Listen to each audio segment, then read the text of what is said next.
excuse me. There are two ways to change your porosity. One way is low porosity to high porosity. Every week or daily, you in the morning, you're going to put in a spray bottle 3 parts water, 1 part apple cider vinegar. No, no, don't do that because it'll take longer. 2 parts water, 2 parts apple cider vinegar, and you're going to spray your whole head with it and then put your deep conditioner on. As you do this, I say maybe 3 weeks because that's usually what everything takes for the hair to get, for anything to adapt to something. 21 days, your hair porosity will then, the hair shaft will end up weakening so that it can open up and allow product to go in it. Now, at that point, that means that you're going to be using more sealant in your hair to keep the shaft closed and cold water, but it will help you to get product in your hair. If you want to change from high porosity to low, then I recommend henna treatments because henna actually bonds to the hair shaft and becomes part of it where there are any jagged or missing spaces in your cuticle shaft. So there is a way to change your porosity. It's not, make believe, and it's definitely not damaging if you do it appropriately. So there are ways to actually modify your hair so that you have a looser curl, tighter curl, more responsive hair to moisture, and then taking away its barrier in part so that it can really absorb what you want it to. So yeah, I hadn't seen that video on YouTube yet, so I thought I might mention it. I picked something on my face and I thought I would get away with it, but it looks like I may have been bleeding. Oh well. Yeah, so I'm gonna put castor oil on that because it is not supposed to look like that. Does anyone have these little things, beauty marks, or I don't know what they are. I hope they don't turn into skin tags. Those things look gross. I did see on a video though that there's African lady. She was using Crest toothpaste and baking soda as a mix with maybe lemon juice. And then she'd put it on it overnight and it would take the skin tag away or dry it out. I don't know if I have them, but if I see something that looks funny, I might just do it. Yeah. So, changing porosity, it's not a myth. It really happens.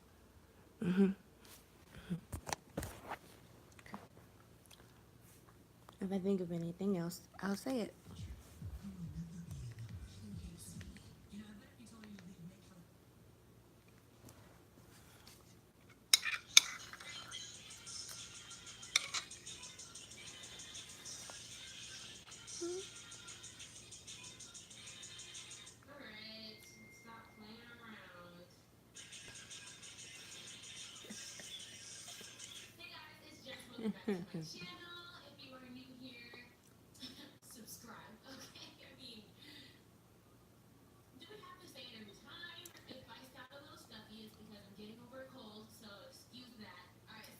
Only one Jess.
That's what I like about coloring your hair because we can actually see easier how much our hair growth is.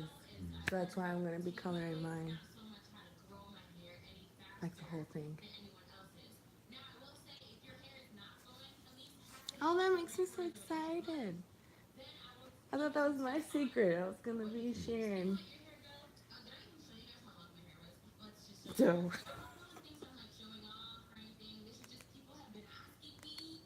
okay. So, if you want to check length retention and you want to color your hair, because I don't recommend this to everybody, but if you want to color your hair, then you can really see exactly what your rate of hair growth is based on your new growth from your root out to the um, color line. So um, I would definitely document what day that you did the color, and then take some time to let your hair, I'd say like maybe 4 months. Yeah, 2 to 4 months. I would say four, just to really get a cool like data collection. And you could check at 2 and you can check at 4, or just check at 4 and see if your hair actually does grow half an inch every month, or it's faster, or it's less. Now, she didn't talk about people who are less because that's usually due to malnutrition, dehydration, um, some type of cancer, slow your hair growth. Even if you've had a, what's it called when you no longer have cancer? Starts with the R.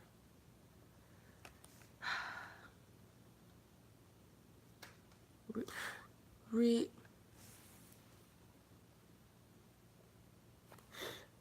when you no longer have cancer, it's called re.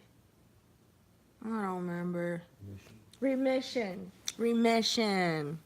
I was gonna say relapsed. It was the opposite. Remission. So sometimes your body's like preparing itself for better things, so it has to take time to heal. Um, and I just bind it into me that none of you guys ever have to deal with that. Amen. So that is that topic. I'm gonna let only one Jess keep talking because I'm learning too. I'm learning what I know. If I know it, then I'll let you guys in on that. So yeah, this is fun. Blessed.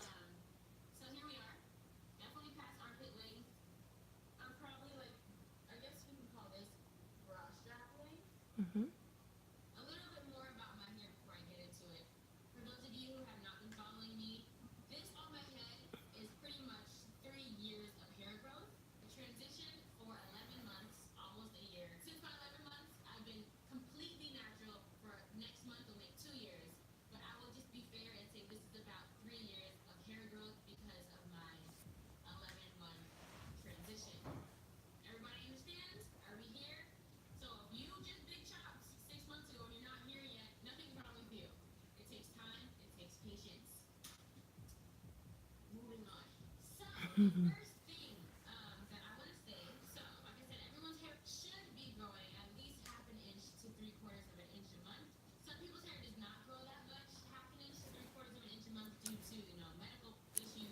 Didn't I say that?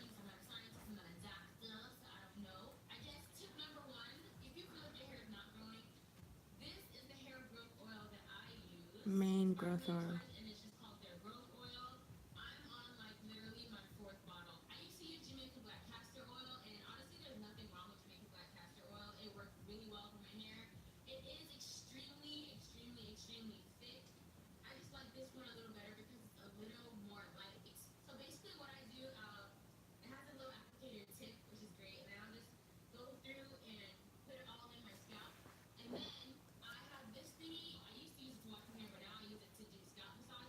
I want one.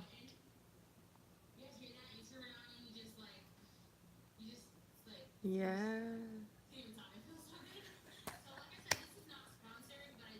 Oh gosh. Okay. So scalp massagers. This is the best one I've seen. It actually like vibrates. Um, I don't know what brand it is. I kind of stopped her before that, but scalp massaging is really good. As far as Ayurvedic hair routines, that's more like natural, holistic. Um, Probably you'll find that in like the regions of India and things like that. So they do a lot of scalp massaging, a lot. A lot of deep in the woods, like Asian, I think like Western Asian and whatever, they do it as well. So scalp massaging works. It really does. Fortunate enough, we can get it in however way we want it. So be thankful for that. The other thing is when your hair is thicker, technically you use thicker creams, thicker oils. When your hair is thinner, you technically use thinner oils, thinner creams. That's something that I have witnessed, and if you look at Natural 85, she will do a whole tutorial explaining why that is and what creams you should look into. So her hair seems pretty dense, but then again, I don't really know because it's blown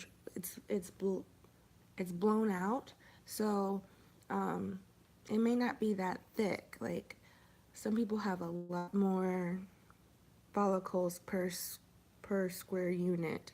I know mine's on the real dense side, but it has gotten a little thinner, I think, after having like childbirth, but it seems to recuperate really quickly. No, let me stop lying. It's not any less. It feels shorter, but that's just from shrinkage. So, yeah, scalp massaging, Ayurvedic, and then the oils being thicker to thicker hair, thinner as you have less dense hair. You don't have to always do that completely the same way, but it does help to have a measuring tool to go out from. Okay. I feel like a brain.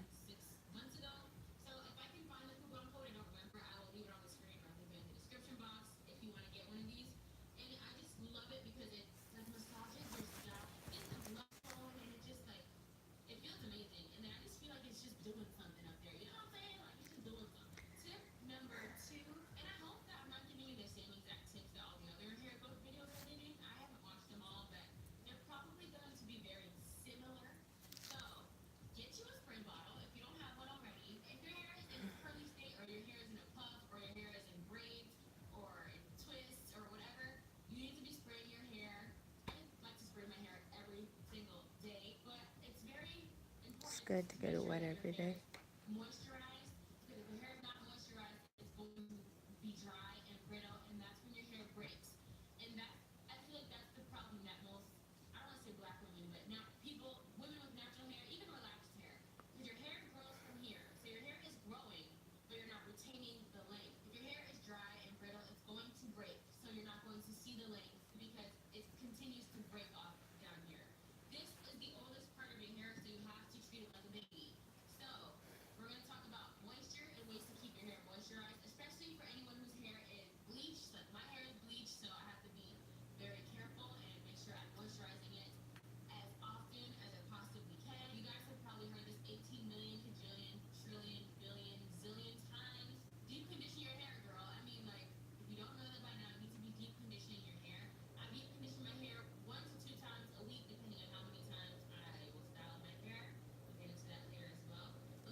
Now, if you're hesitant about coloring your hair, I would recommend you just stop trying to figure out how to do it yourself and just go get it done professionally. It is worth it not to put yourself in a hair raised position because you broke your hair off or melted it away.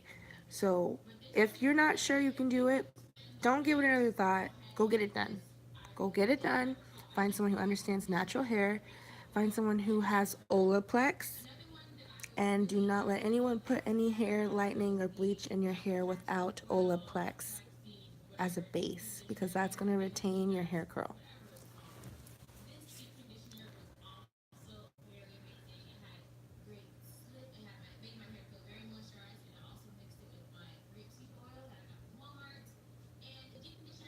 You'll find out which oil works best with your hair.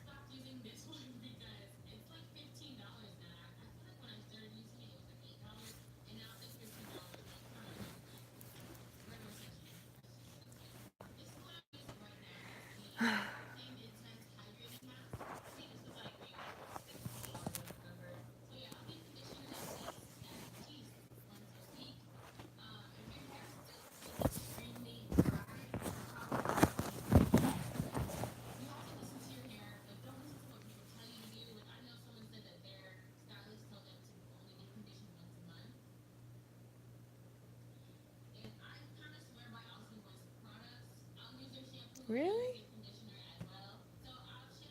I think it's whatever product you stick with, use that.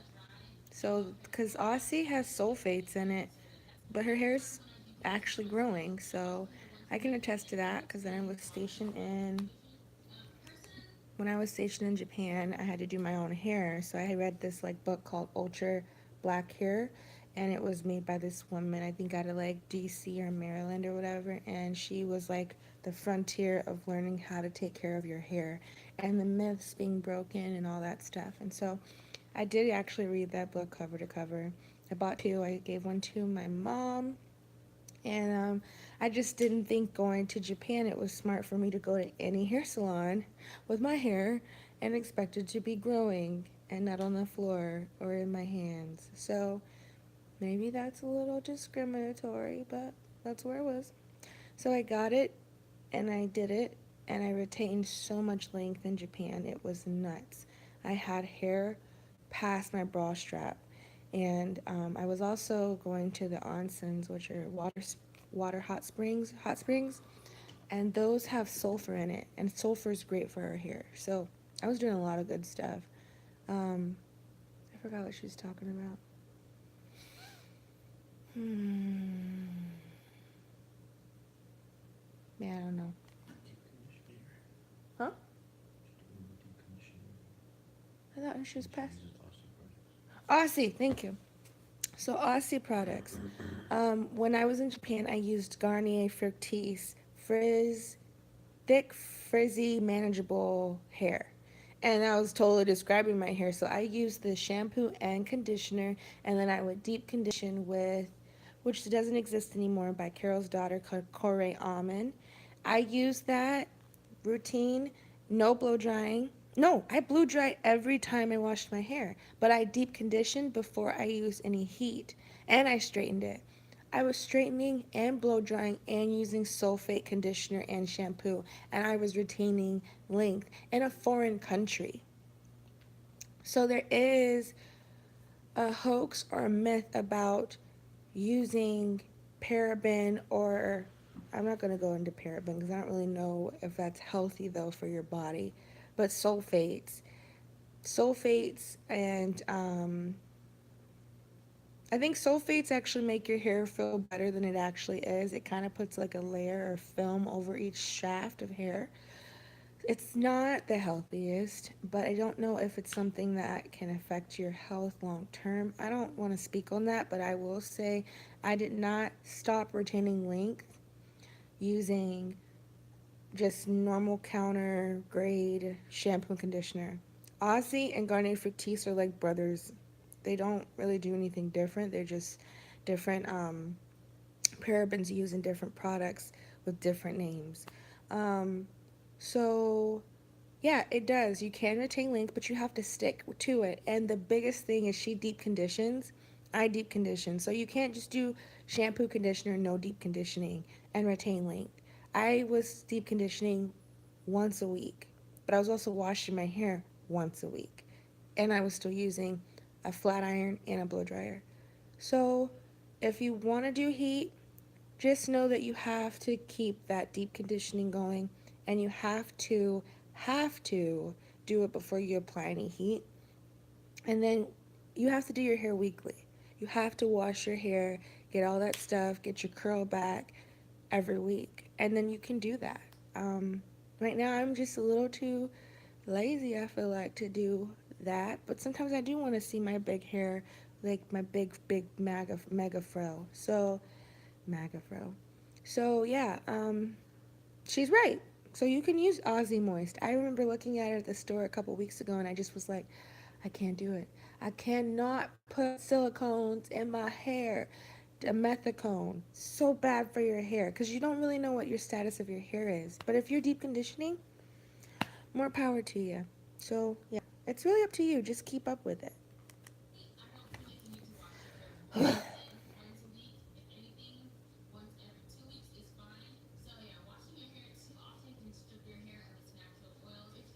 Not for deep conditioning.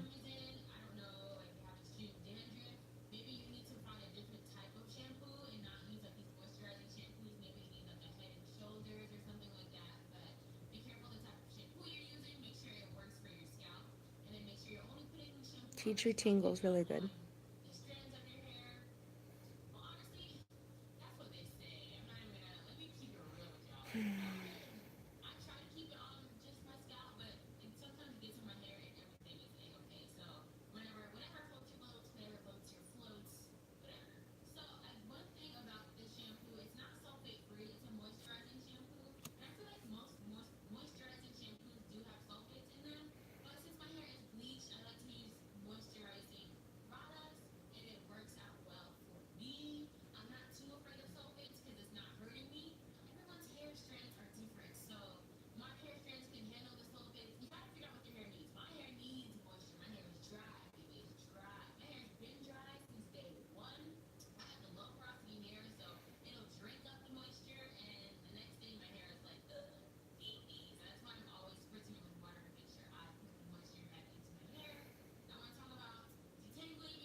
Oh, and I didn't use any.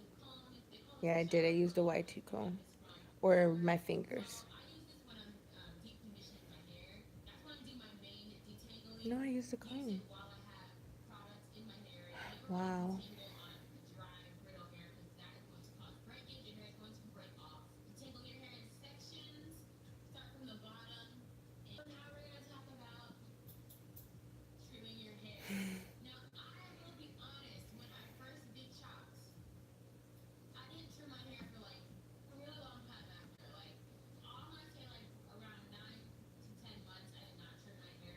I didn't chain link.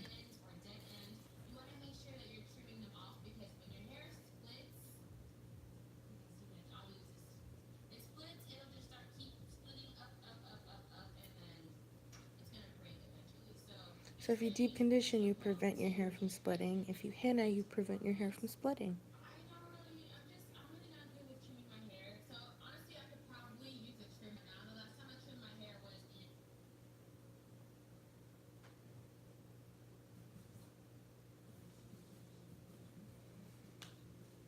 Rude.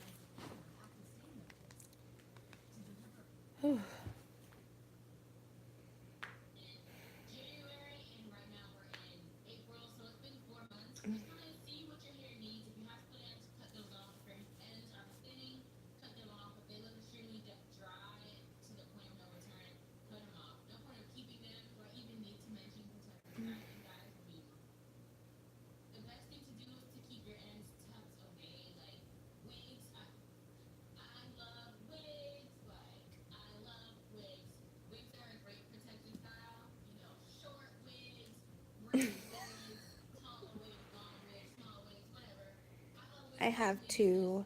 I left them, but they back home, but they are really, really nice ones. I spent around $60 to $90 on them because otherwise it's no point in getting them to me. But it still takes a while to put my hair together so I can even get in it. So just wash and goes.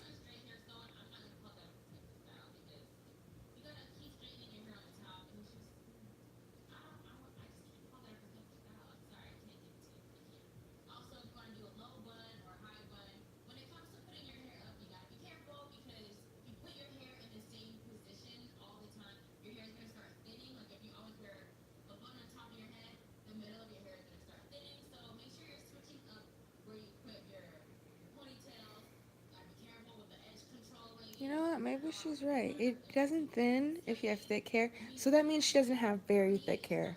For very thick hair, For very thick hair, it don't necessarily thin where you put the bun, but what will happen is those hair strands will get shorter or they'll get kinked up and start to knot together, and then that can actually be a breakage point, but it can definitely get shorter there. And you're like, really? Yeah, I can. And it does get damaged, but it won't thin if you have ultra thick hair. Okay, just thick hair. I don't think her hair's that thick now that she's talking more. It's probably like medium, average.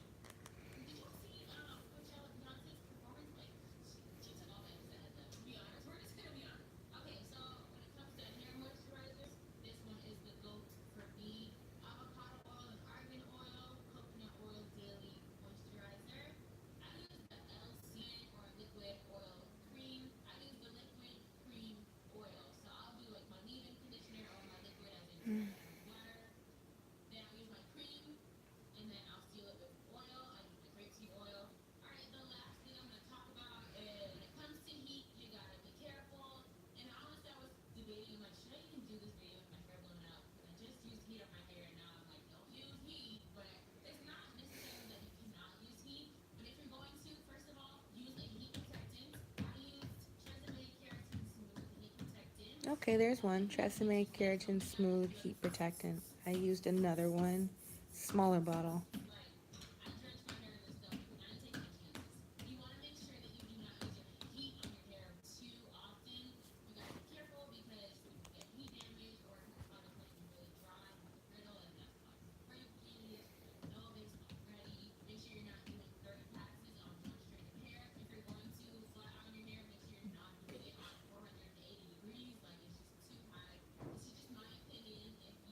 They only go up to like 410 typically. Hmm. That's 3 times a year. Mm. She said once every 4 months is 4 times a year. It's 3 times a year. She didn't mean it. I would do once every 6 months, at least your first 2 years of doing your hair. I was just listening to something the other day. Hmm. What was he talking? He was talking about the. What was it about? This everybody was talking about these disciples, and he was talking about different theories of that people have had, and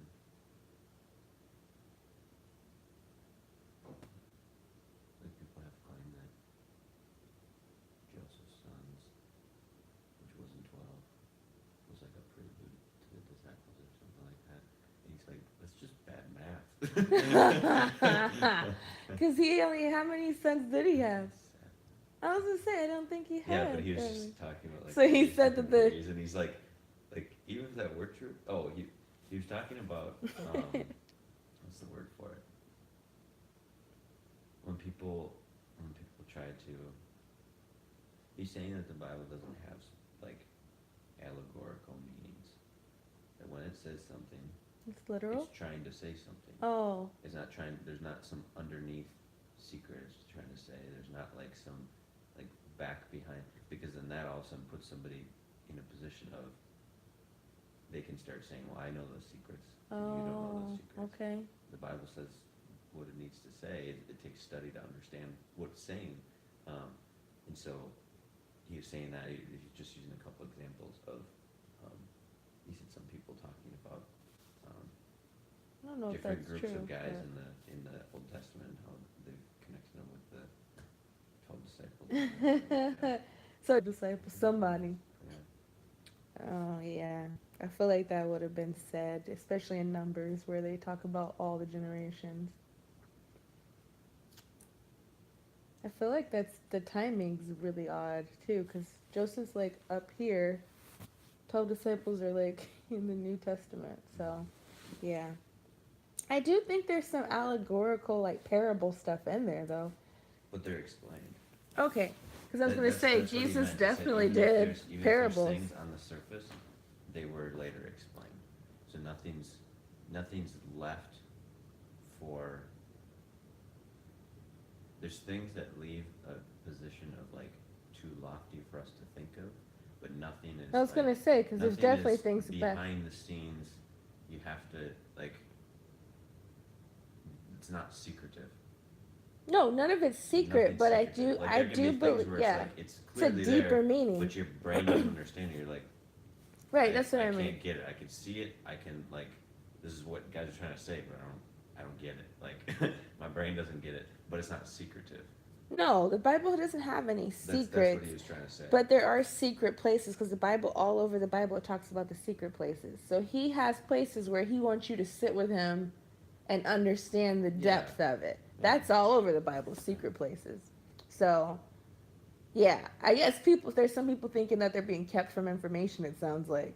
No, he's saying people can, if people start to say that there's, like, I'll read the passage he's talking about. Okay. Yeah, because secret places is all over the Bible. Because it on face value, in some translation it says allegorically speaking, which means like on the face of it, like you won't get the meaning. Okay. And he's saying that through his study, he believes that that's a mistranslation of what that passage is saying, because it's just difficult. It's just difficult to understand. Okay. It's there. So it's all there. when he sees something say allegorically, Mhm. allegorically, he's thinking that they're basically saying that there's a secret behind it, or did they actually say there was a secret? Because you know what I mean? Like, for me, it sounds like he's just upset that he doesn't understand it yet. Because allegorically doesn't mean that someone's keeping a secret for you. It just means that there's a deeper meaning that you don't know yet. But you have to remember that the translation to English was from people.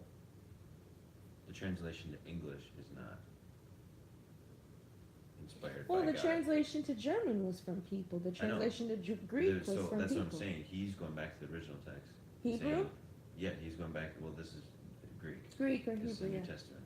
He's going back to the original text and saying, in his interpretation, He's finding other things. allegorically is not a correct way to describe what it's saying there, because allegorically implies there's some sort of secret. Or deeper meaning. It's not secretive. He said we can get to understand. That's why he's going through the study of it. And he's Okay. showing- So I think allegorical, I think he somehow implied that meant secret when it sounds like it just meant there's a deeper meaning that you have to take time to understand. I feel like you said both of those in there. Well, that's what in the word of allegorically means. It means in the secret? So I'm not gonna. Yeah, what does it mean? I feel like he's a little Because he defined it argumentative, but because I've never read anything that said allegorically speaking when it comes to the Bible. And when you look at like NIV, it doesn't say allegorically in there, you know. But he's looking at commentaries, which everyone needs to be wise about commentaries. He's not looking at commentary. So you're saying in He an is the commentary. He's okay, the but I'm commentator. saying where is he seeing allegorically? Because that's In translation of the text. so in the English In- translation, there in- is says allegoric in the verse. In some of them, yeah. And he was saying that that's. What? He didn't think that's a good. That's he doesn't think that's not. a good translation of what it's saying in the Greek. Yeah, you'll have to find that for So me. allegory says a story, poem, or picture that can be a moral or political one. That's a parable. I just feel Better like, definitions, but yeah. so allegory. I think if you're reading the Bible and you don't know Christ and you don't understand what He is, all of it can be then like hidden. You can read it without understanding any of it. Yeah. So Well, I that's what he mean, says is it's foolishness to those who I don't know. believe that I'm- you can't understand it without the Spirit. That's not an allegory though. That's what I'm saying. it says takes something it takes deeper. But it's taking that definition and trying to expand it, what you can't expand to. Allegory just says there's a hidden meaning. That's it. It's not hidden. It's there. You just can't see it. It's not hidden. You in can't see plain it. as It means day. hidden. I know, but what if I look at somebody and I can't tell they're sad, but it's all over them? It's not hidden. It's hidden to you. That's not offensive. I know, I think but he's still offended by something. Allegorically isn't the view of it is allegorically. It's in and of itself is allegorically. Does that make sense? You said it's hidden to me. Yeah, Well, it doesn't not to make someone else. just because it's hidden to me doesn't make it an allegory. Okay, well, it's allegorical to you. No, that doesn't make sense. It does, because it's hidden from you. But then you could say, okay, There's different don't- knowledges. no. Different people But flow in then- the Spirit better. but if you take that and you say, okay, from my point of view, that's stupid. You This can is have now that stupid. You can have that opinion. I know, but that's just an opinion. So Right. it doesn't make that thing stupid. Same Okay, with so how what- if I can't see the meaning of it, it doesn't make it allegorical. Okay, so my thoughts are that's still someone's opinion. They can write it down. They can say it. What? They can say that it's allegorical because for them it is hidden, and then for him, he took the time with the Spirit to understand it, so it's not to him. But maybe he's the first person in that group of people who was able to understand it. So you're Okay, saying and the that's- other person couldn't write it down? It was allegorical to him. And But then the thing is, the that's what depth that's what comes. he's trying to bring forth is that nothing in the Bible is allegorical What about the parables, though? because those are explained later. Okay, they are. That's But what he's saying. but It's in not hidden. itself, the parable itself, before he explains it, even though he does give you the hidden meaning, before you read that, it's allegorical. That's literally a parable. But it's explained. It's an explained hidden. allegoric parable. So it's not hidden. I think he's upset about people thinking things are hidden from them. I think that's the whole point here. I don't know if it's just I driven feel by like, upset though. but I Being feel upset. like if someone said allegorical to him, he'd go into a whole rant about how it's not. That's all I'm saying. I feel like that would be a non-word you could say around him without him feeling like he needs to explain something. That's all. I feel like a lot of people argue about the Bible when it doesn't need to be argued about. No, but the point is this: is to make it clear that things aren't ultimately unable to be understood because they're hidden.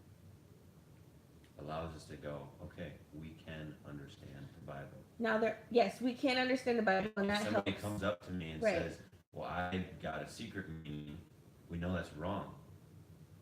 Because there are no secret meanings. Or they're using the wrong words. You can't discount them from explaining what they think they found, because that stuff can be cleared up by talking. It could be something you already knew, but he thinks he found it as edgy I'm stuff. not saying the initial coming to you. I'm saying, like, if you have this conversation, blah, blah, blah, and it still ends with this person saying, well, this is a secret you just wouldn't understand.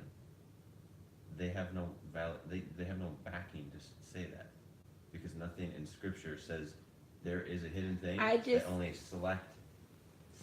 That's referring to stuff that you can only understand if you're in the Spirit and you've taken the time with the Lord to get it.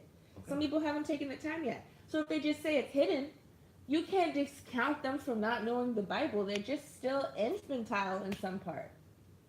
They're not mature in some areas. They're not like wrong completely. They just aren't there. So you literally just look at them and go, okay, well, I'm pretty sure the meaning will get deeper. Have a good day. They're not wrong. They're just not there yet. I think that's where I'm trying to go. That are wrong. Like the thing we just I'm said saying some of them just aren't mature enough. Connecting the parallel with Joseph's sons, the disciples. Those are like facts. But those are facts. That's not allegorical. We're talking about deeper meaning. There's no deeper meaning in there. That's like numbers. Like, let's count. Let's look and see how many disciples, and let's look and see how many Joseph's children were. That's like, those are numbers. Allegorical's not numbers. That's why he was pointing out. He says it's ridiculous to start to think of. I'm just saying they don't know any better. You have to just show them. Like, I just feel like we discount people. That's what he's trying to say. I don't think they're. You need to be shown it. You need to be shown the truth. It's not a matter of there's a hidden meaning. It's just you don't know it yet. Like, they have all these different opinions about.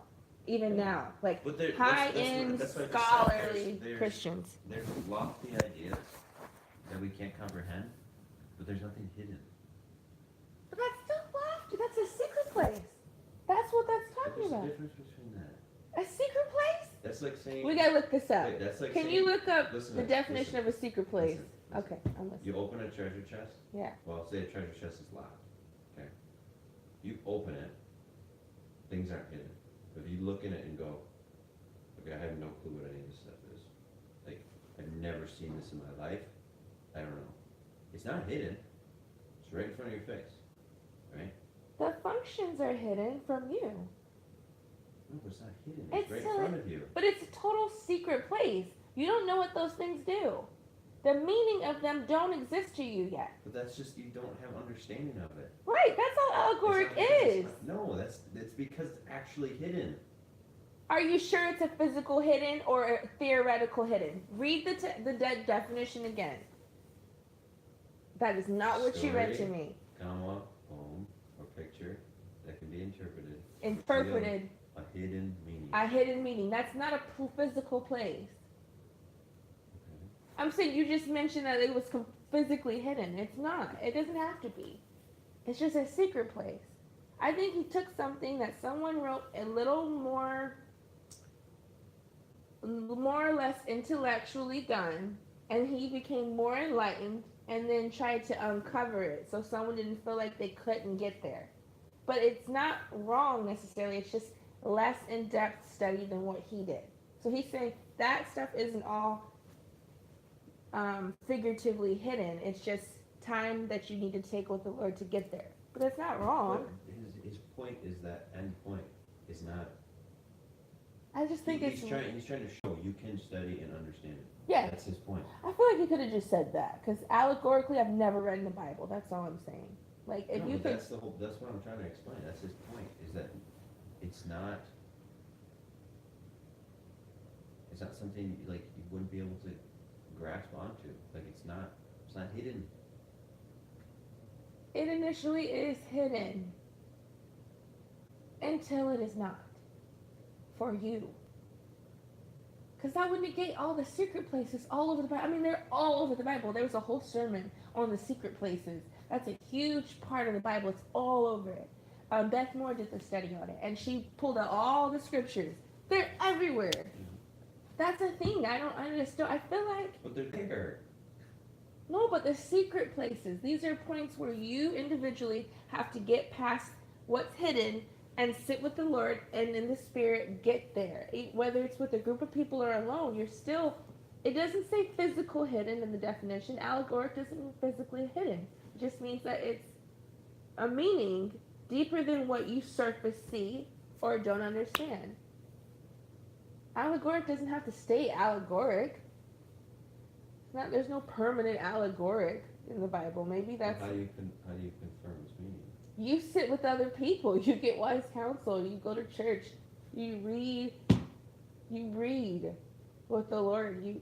There's just always there are allegories when you don't understand it yet until you understand it. I just don't think we can negate the word allegory. And again, I say, I don't think there's an allegory in any of the English versions in the Bible text. That's a very strange word to have in a verse. Prove me wrong. I'd love to hear it. But that is a strange word. I've been through the Bible a few times too, and I don't remember that one. I thought, like, Mom, what's allegory?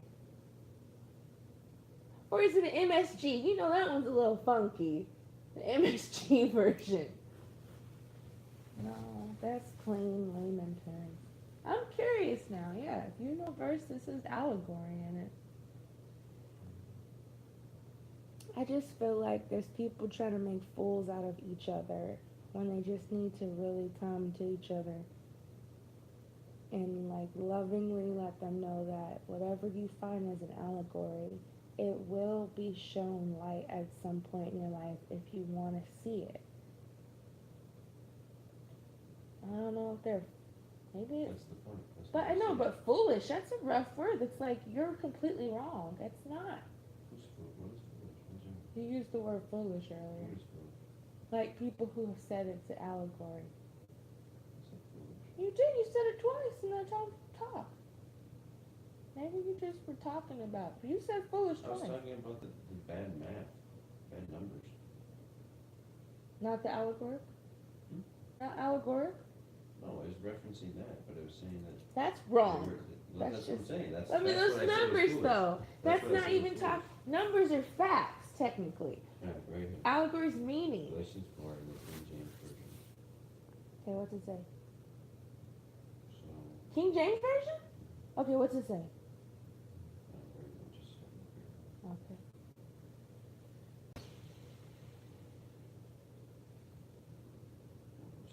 I desire to be present with you now, and to change my voice, for I stand in doubt of you. Tell me, ye that deserve to be under the law, do you not hear the law?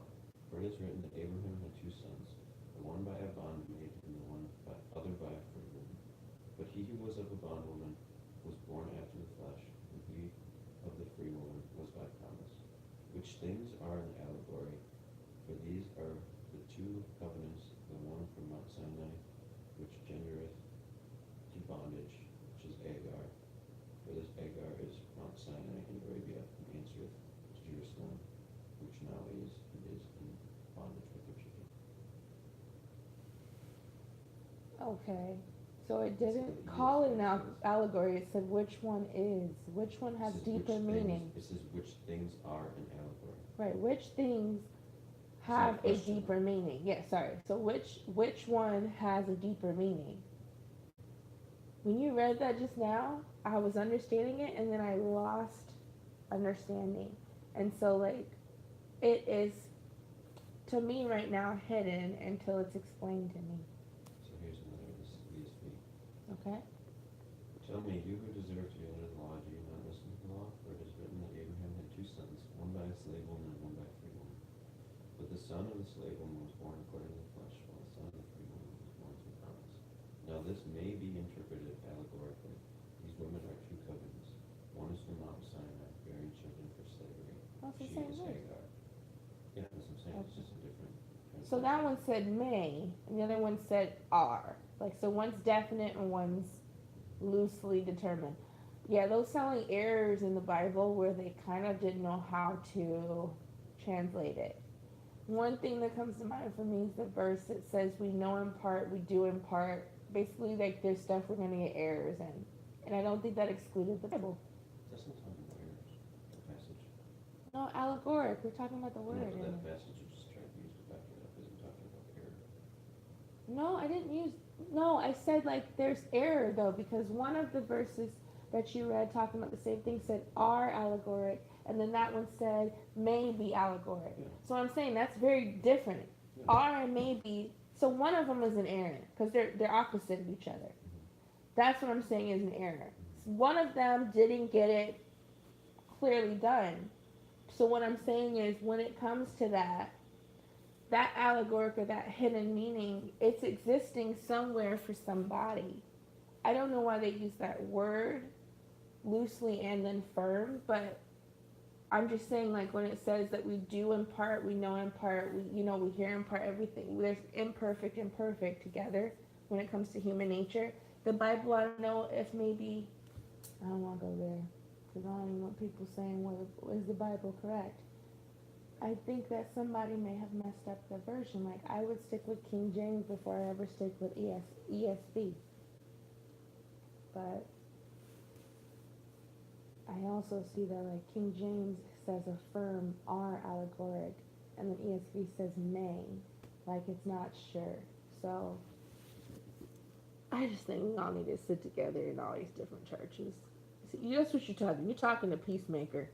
That's why we're dealing with this conversation right now, the way it is. I'm a peacemaker. So all I want to do is get everyone together in a room and talk about how all this stuff could somehow coexist until it is proven by the Lord. But we all have to be open to wanting to see it together. But for me, it's always unfoolish when you're seeking the word and trying to somehow expound on it or share the gospel in some way until you get greater meaning. And that's the peacemaker's personality. Say that again? The last part? As long as you are, it's never foolish if you're reading the word, seeking its meaning, and then sharing the gospel, but coming into greater understanding. That's how I feel as a peacemaker. That's how it goes. Like we're thinking that everyone's always trying, if they're reading the word, looking for understanding. And the more that they do it, the more they come together with others, the better that understanding gets. That's just the way I see everything. So that's where we're not meeting, because that's how I feel about life. Yeah. Mm-hmm. So you can have his words on that. Yeah, let me hear this, man. Let me tell you like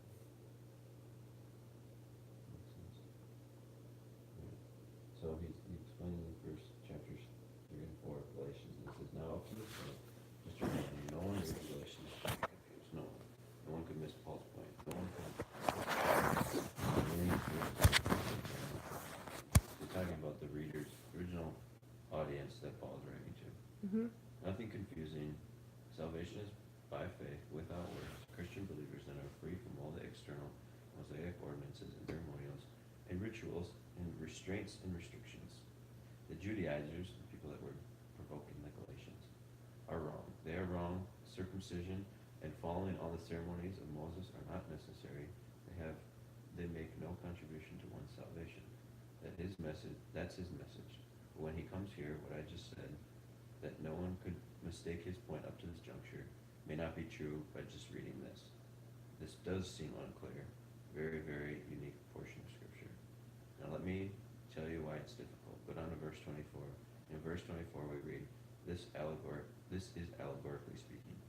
I don't know what version you're reading, but many, including the NAS and many others, King James, I think allegorically speaking. An allegory in the Bible is a terrifying thing. An allegory in the Bible would send a Bible interpreter into panic. An allegory would be the most dangerous of all possible things in Scripture. Why would God put an allegory here? I'm saying that as you're saying to yourself, well, explain what an allegory is. Simple explanation of an allegory would run like this. An allegory is a story, fictional or true, the meaning of which is not found in the story. Did you get that? It's the simplest way to explain an allegory. It is a story, fictional or true, the meaning of which is not found in the story. That's not what it was defined as when we read it. I still feel like he's just very judgy, but that's A okay. story, a poem, or picture that can be interpreted to reveal a Interpreted. hidden meaning. To typically- reveal. It still says to reveal a hidden meaning.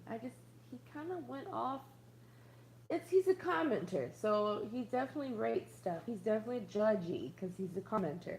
I just think he went really big when it went from a Bible that's been written, and then he decided to judge its context as wrong, but his definition is not what it's defined as. That's all. But I like that he's seeking and having people. He's thought provoking. He made me think, but I just feel like he's really up there on the judging platform.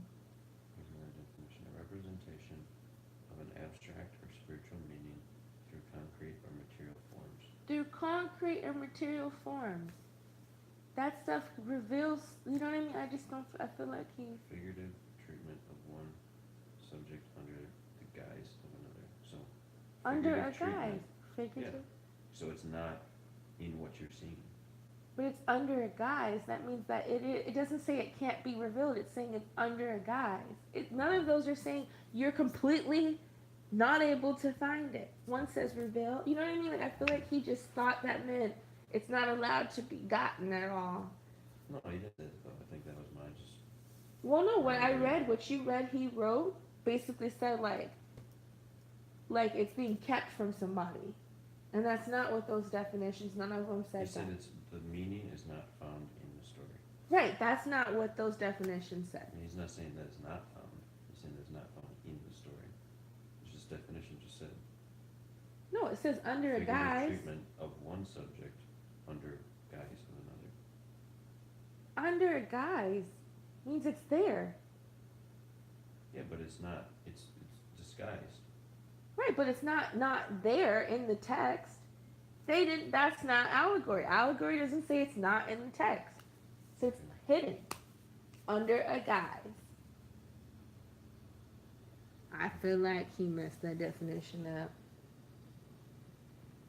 But good for him because he's doing studying.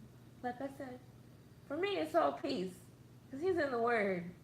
Explaining something where somebody like me has to go and read the definition, learn that there's some word in the Bible that I didn't know was in there, and then see where two different versions, one made it a firm, tentative R allegoric, and another one made a maybe. So that makes me want to go to the Greek, even though I don't speak Greek, and try to see what the original one says. So here, this is the rest of what he said. That's cool. So he's There's still. no allegory anywhere in the Bible. That is to say, there's no story, fictional or truth, that on its surface is meaningless, and there's some hidden meaning that is the real meaning. See, and None in the Bible. he went This too is far the only again. place in the Bible where the verb allegory is used, and instead of translating allegory, they transliterated it into allegory. They just took the Greek word and gave it an English sound. They should have translated it. Wait. I'm missing the word. What does allegory mean? Allegoro means to speak in public. Else means another. To speak in public. Right. That's another sentence. Speak in public and another. Putting those together, this is what allegory means. To speak of one thing by referring to another. To speak of one thing by referring to another. That is not on its face an allegory. That is an illustration. You could say he runs like the wind. That's not an allegory. You're talking about somebody's speed That's a and simile. using a figure of speech to communicate it. In other words, you're explaining his run analogies, illustrations, even parables that our Lord gave, he's the only one who gave parables. And parables could be viewed as allegorical, except for the fact that he always explained them. Right, which he continues to think allegory means that it's not there, but it just says it's under a guise. It's there, but you have to understand it. It doesn't say it's not there. So he's still continuing to think allegory means that the meaning's taken away somewhere else and not in the context. That's not what it means. There's nothing in the Bible with secret meaning. Ah! Nothing that's hidden so that no one can really know the meaning. This is not true among the ancient rabbis. For typically, the ancient rabbis in Judaism were literally up to their eyeballs in allegories. If you read ancient Jewish literature, you run into this all the time. For example, when you read in the Bible about the Euphrates River, the rabbis said that it's not a river. The Euphrates River that goes from Ur of the Chaldees in the north down to the land of Canaan in the south is not a river from sensual understanding to spiritual enlightenment. It's crazy. No one would know that. First of all, it's not true. The Euphrates is a river, and water goes from Ur to Canaan. This is not the journey of a Stoic philosopher from sensual to spiritual understanding. There were interpreters, rabbinical interpreters in the city of Alexandria, Egypt,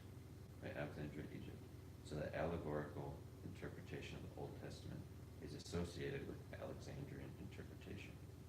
Caught on in the Roman Catholic system, as you probably know, to the point that Roman Catholic scholars said the 2 coins that the Good Samaritan gave to the innkeeper, those aren't really coins.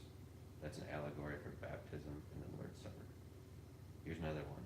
Oh, it's Job's 7 sons. Job's 7 sons weren't actually his 7 sons. Yeah. They were the 12 apostles. Yeah, I was going to say, Job's that's not even ridiculous had 7. and just bad math. And Job's friends were the heretics, and his 7,000 sheep were God's people, and the 3,000 camels were the depraved Gentiles. That's what an allegory looks like. Okay, so what I feel right now is that when you write a critique like he's doing, or a summary, what you have to usually show in a debate is a well-rounded position, including things that are being taken in the right context. And I feel like he did all the stuff that was like sided towards his, but not like an even kill. And the biggest baseline is that his definition of it is not correct. So everything he writes for me, to me, is because he's not actually reading. The definition is an allegory to him. What's that? The definition of allegory is allegory to him because he didn't get it right. It has a deeper interpretation, meaning that it is in the context, it's just under a guise, and he thought that that meant that it wasn't in the text. So it's allegoric. The definition of allegory is an allegory to him. He didn't. Allegory is not just something relative to somebody. It's just in and of itself, it's an allegory. But an allegory means that it is under a guise, but it is there. It's not there. It's just hidden. Yeah. He's saying that the definition of allegory is that it is not in the text. That's not what the definition It's says. hidden. Hidden and not in the text are 2 different things. He said it's not in the text. It's not explained. It's not there. So what would you say about when he's saying?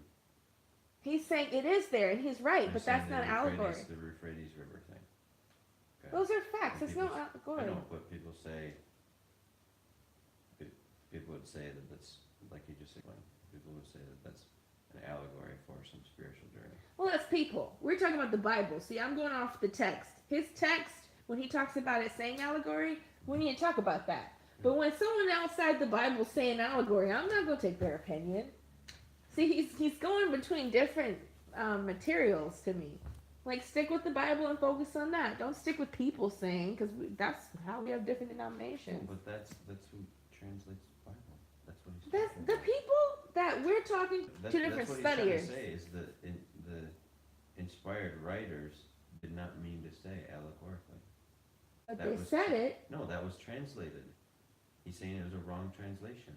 Okay, but his definition of it is incorrect. Therefore, it's not wrong because it doesn't say it's not in the text. It just means there's deeper meaning that you aren't able to see at the surface. It's under a guise. That's all it said. That's not incorrect. Now, somebody might have that enlightenment right when they open the pages, and another person, like myself, might take a few days. Another person just needs to get old enough to read. Like, I mean, it's still there.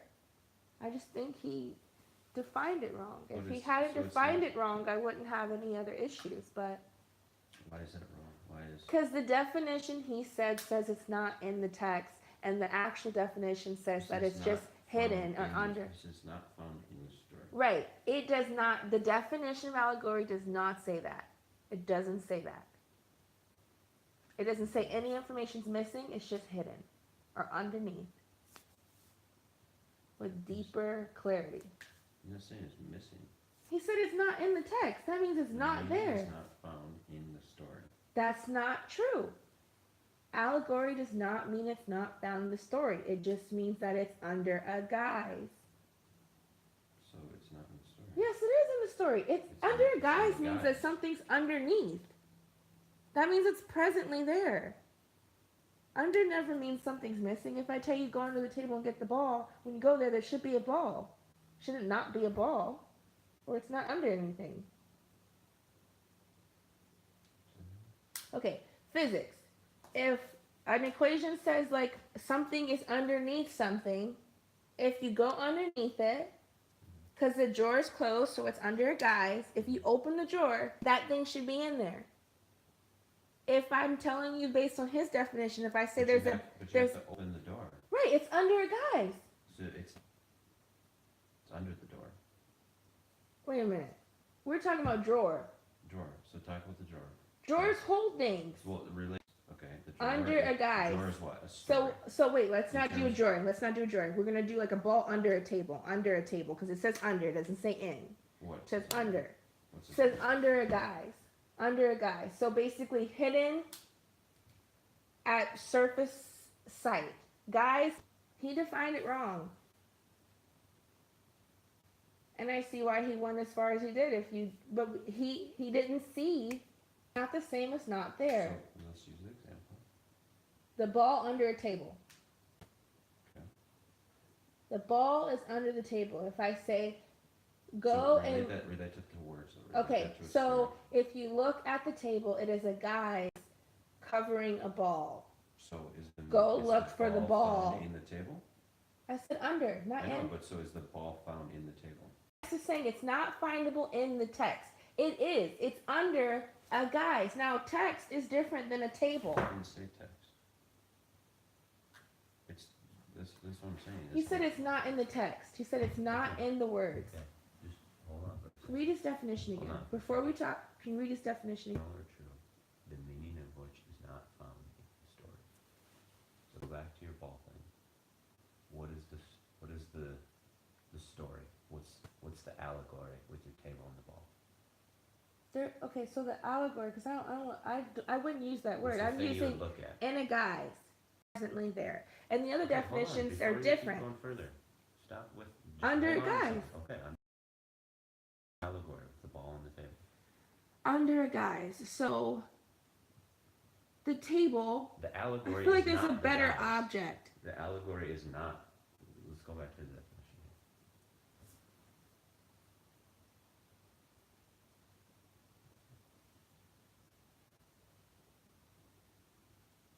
Figurative treatment of one subject under the guise of another. Right. Now read the other definitions. Story, poem, or picture that can be interpreted to reveal a hidden meaning. To reveal. What's the other one?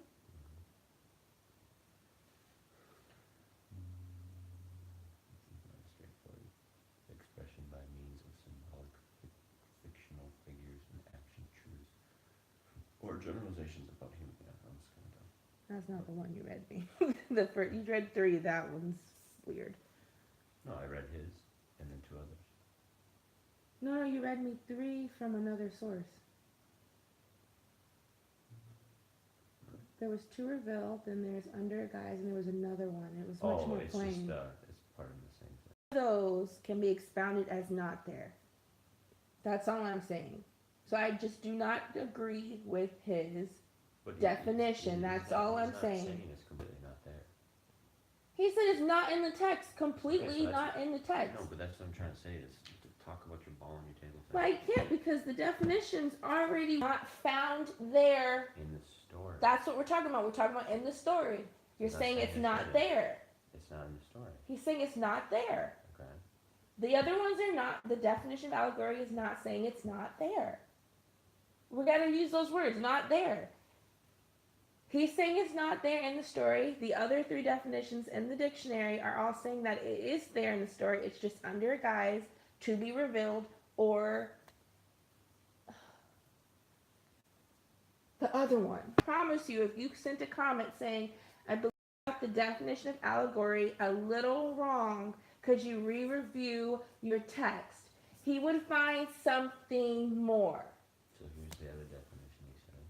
See? Another way to say it would be on the negative. On its face, the story by itself is meaningless. That's not what they said either. Unless somebody tells you the secret meaning. That's not what it's defined as. What I hear, okay, and this is from a peacemaker's eyes. This is a flat out sentence. I see a man who is feeling like something in his soul is being kept from him by other people's prowess of information, and he's trying to let them know that I can get wherever you are and you can get wherever I am. There's nothing being taken from you. So right now I see a man who feels like things have been taken from him, and there's been people who have acted like he can't reach the same educational level or understanding that they have. That's what I see. I see a man that is healing himself through works of the Holy Spirit, trying to find better meaning for things because somebody has told him he was wrong or he couldn't get somewhere. That's my peacemaker's opinion.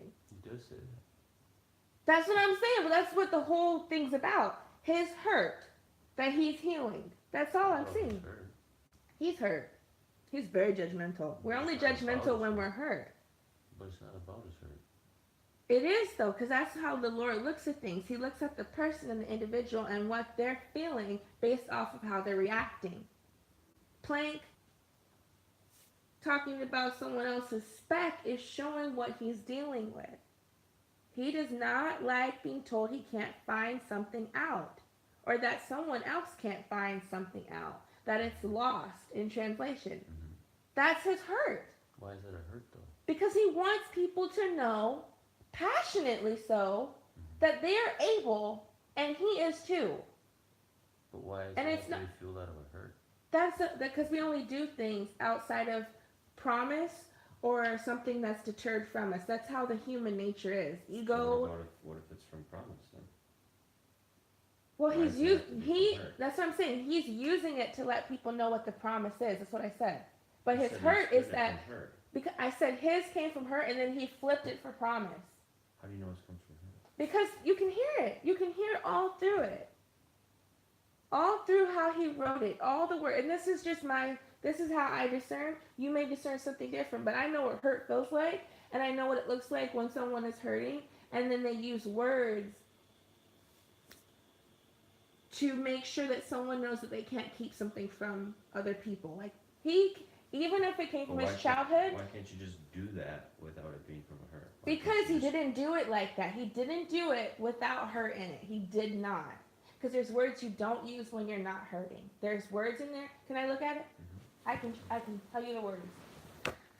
Okay. I have to go up a little bit, like 2 paragraphs or something to get this. Okay. So this is long. You said 2 paragraphs. You're going way too far. Oh. So it's like I saw allegory there in this. So, Uh-oh. starting there. Don't Okay. be higher than that. Okay. An allegory in the Bible is a terrifying thing. Terrifying. Fear. Okay? An allegory in the Bible would send a Bible interpreter into panic. An allegory would be the most dangerous of all possible things in Scripture.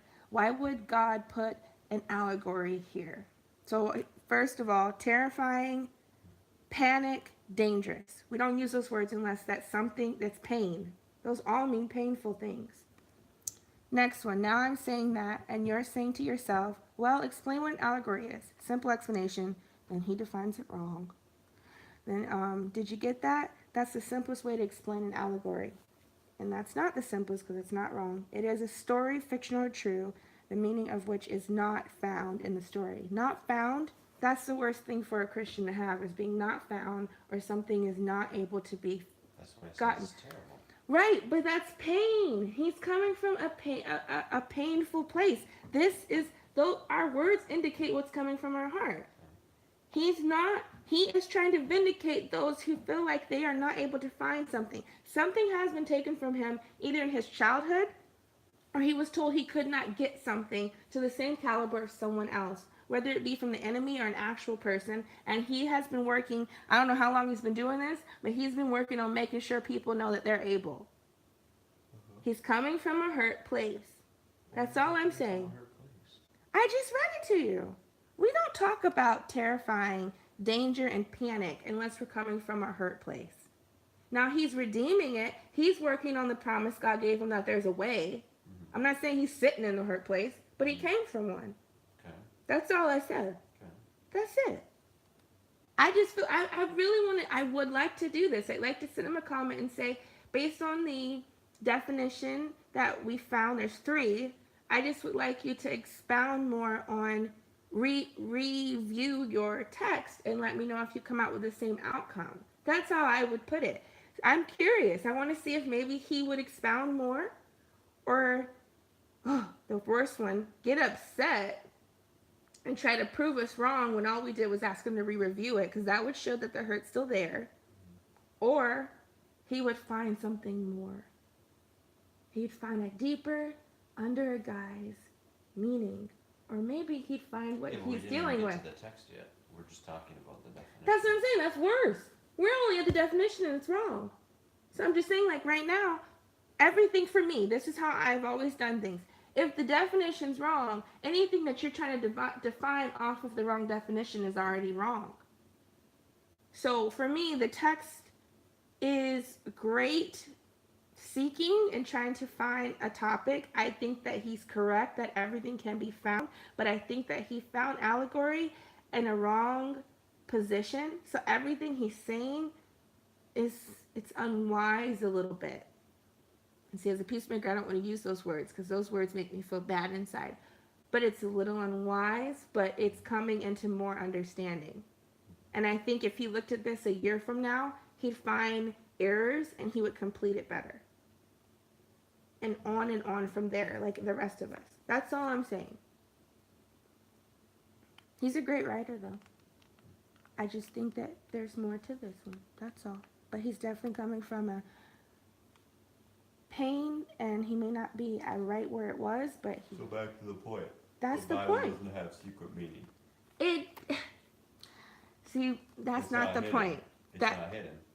under a guise means hidden, but it can But be that's what found. you've been saying to me. No. It isn't hidden. It's Okay, there. so it is there. Yes, it's It's there, but it's not always at surface. But it is in the text. It's not always at surface. That's what the main objective is. That's what I believe. That's where the conversation starts. But that's an allegory. That is an allegory. Okay, but it can be understood. Yes, always. Just might take more understanding. So then why would you say the Job was wrong? The Job thing. I didn't say it was wrong. I said he defined allegory as wrong. I need to No, read Go Job. back to the Job thing. I was gonna say I don't know. We didn't get that far. We were still we stuck did. on. No, we were stuck on the definition. I didn't go that far with you. You went that far. Okay, is that in the text? A little bit further down, he gives examples of Euphrates. Okay, wait a minute. When you read the verses, did you read them from his paper or did you go find them? I was just listening to him. We have to cross-examine, Nick. I know. I thought you read them from the Read them from, yeah. Yeah, you have to read them. No, I didn't read them from there. Oh, Put them in there. I was like, you can't do that. No, I just put them in there. We're jacked up if we did. Okay, so where are the verses? In a different tab? It's not a verse. That's what I'm saying. He's talking about a different example. Oh, Job with the kids. With Job. That's not an allegory. That's what I'm saying. That's not hidden. That's wrong information. He's not using that as an allegory. I He's know, just but saying that what people do can be you- wrong. What do you say to that person if he says it's an allegory?